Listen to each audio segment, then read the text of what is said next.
చెరిగారు BJP నేత జీవీఎల్ నరసింహారావు. కేంద్రం ఏపీకి నిధులు కేటాయిస్తే కాంగ్రెస్ కళ్ళల్లో నిప్పులు పోసుకుంటోందంటూ మండిపడ్డారు. విభజన సమయంలో ఏపీ అవసరాలని కాంగ్రెస్ గుర్తించలేదని ధ్వజమెత్తారు. వెనుకబడ్డ జిల్లాల అభివృద్ధికి ప్యాకేజీ ప్రకటించడం హర్షించదగ్గ పరిణామమన్నారు. కాంగ్రెస్ పార్టీ ఆంధ్రప్రదేశ్ని విభజించినప్పుడు ఆంధ్రప్రదేశ్ సరైనటువంటి అవసరాలను గుర్తించి చేయలేదు.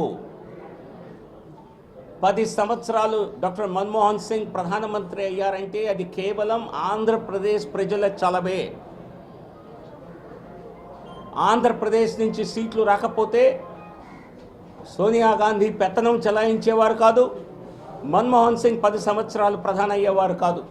ఆ రకంగా 10 సంవత్సరాలు ఆంధ్రప్రదేశ్ ప్రజలు ఇచ్చినటువంటి సమర్థనతో అధికారంలోకి వచ్చి ఆంధ్రప్రదేశ్ గొంతు నిలిమేటువంటి పని ఆ రోజు కాంగ్రెస్ పార్టీ పార్లమెంట్లో చేసింది.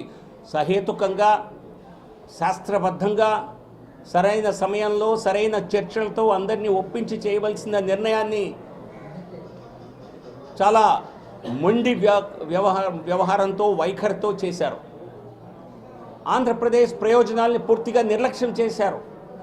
మరి అటువంటి కాంగ్రెస్ పార్టీ ఆంధ్రప్రదేశ్కి నరేంద్ర మోదీ గారి ప్రభుత్వం ఈ విధమైన కేటాయింపులు చేస్తే విమర్శించడం అన్నది చాలా దివాలా కోరుతనమని చెప్పాలి. దీనికి తెలంగాణ ప్రభుత్వం, తెలంగాణ ముఖ్యమంత్రి వత్తాసు పాడి ఆంధ్రప్రదేశ్ ప్రజలకి కొద్దిగా సమర్థన కేంద్రం నుంచి ప్యాకేజ్ లభిస్తే దాన్ని విమర్శించడం, రాష్ట్ర అసెంబ్లీలో పెట్టి దాన్ని వ్యతిరేకించడం, ఇదంతా కక్ష సాధింపు వైఖరిగానే కనిపిస్తోంది. కాకుండా కాంగ్రెస్ పార్టీ నాయకుడు రాహుల్ గాంధీ గారు నిన్న పార్లమెంట్లో మాట్లాడుతూ కొద్దిమంది వ్యక్తులే దేశాన్ని శాసిస్తున్నారని వ్యాఖ్యానాలు చేస్తున్నారు. మీ కుటుంబమే దేశాన్ని, ప్రజాస్వామ్య దేశాన్ని రాజరికంలా మార్చి దేశ ప్రధానిని, అప్పటి ప్రధాని మన్మోహన్ సింగ్ గారిని మీ చెప్పు చేతల్లో పెట్టుకొని ఆయన ఒక ఆట బొమ్మగా మీరు మార్చిన రోజు మీకు ఈ విషయం గుర్తుకు రాలేదా రాహుల్ గాంధీ గారు? ఏం రాహుల్ గాంధీ నిద్రపోయారా, మర్చిపోయారా? ఏ రకంగా ఒక క్యాబినెట్లో చేసినటువంటి నిర్ణయాన్ని, ఆదేశాన్ని, ఆర్డినెన్స్ని రాహుల్ గాంధీ చించేశారు. సో మీ ప్రభుత్వంలో రాహుల్ గాంధీదే మన్మోహన్ సింగ్ గారి ప్రధానైన రాహుల్ గాంధీ వీటో చెల్లుతుంది అని చెప్పినటువంటి సిగ్గుచేటైనటువంటి పార్టీ మీది ఈరోజు నరేంద్ర మోదీ గారిని, భారతీయ జనతా పార్టీని విమర్శిస్తారా? సో అన్ని వ్యవస్థల్ని దిగజార్చి ప్రధానమంత్రిని సైతం కీలుబొమ్మ చేశారు. ఈరోజు ప్రధానమంత్రి అన్నా, ప్రభుత్వం అన్నా ప్రజల్లో ఒక నమ్మకం, ఒక గౌరవం, ఒక విశ్వాసం ఉన్నాయి. మీలాగా 10 జనపథ్లో ప్రభుత్వ నిర్ణయాలు మీ సమయంలో జరిగినట్టుగా ఇక్కడ బయట జరగవు. కేంద్ర ప్రభుత్వంలో క్యాబినెట్లో జరిగిన నిర్ణయాలే ఇక్కడ అమలవుతాయి.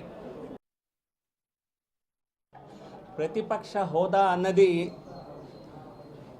ఒక చట్టపరంగా వచ్చేటువంటి హక్కు, లేదా లెజిస్లేటివ్ ప్రాక్టీసెస్, కన్వెన్షన్స్ ఉంటాయి.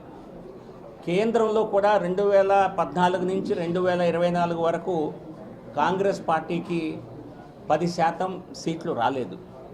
దాని కారణంగా ప్రతిపక్ష హోదా కాంగ్రెస్ పార్టీకి కూడా దక్కలేదు. సో ఇదేదో డిమాండ్ చేస్తే వచ్చేది కాదు, ఇది ప్రజలు ఇచ్చే సమర్థనతో వచ్చేది. సో కాబట్టి దాన్ని మరి ఇది అసెంబ్లీలో, పార్లమెంట్లో తేలే అంశాన్ని కోర్టుకు వెళ్ళే అధికారం ప్రతి ఒక్కరికి ఉంది. జగన్మోహన్ రెడ్డి గారు కోర్టుకు వెళ్ళారంటే ఆయనకు అధికారం ఉంది. కానీ ఇది కన్వెన్షన్ కాదు. 10% ఉన్నవారికి చట్టపరంగానే ఒక కన్వెన్షన్ పరంగా, చట్టంలో నాకు తెలిసి కేంద్రంలో ఉన్న చట్టం ఏంటంటే అత్యధికంగా సీట్లు వచ్చినటువంటి ప్రతిపక్ష పార్టీకి ఇవ్వాలని ఉంది. కానీ ఒక కన్వెన్షన్ ఏర్పడింది ఏంటంటే 10% కనీసం సీట్లు లేని పార్టీకి ప్రతిపక్ష హోదా కేంద్రంలో ఎప్పుడూ ఇంతవరకు ఇవ్వలేదు.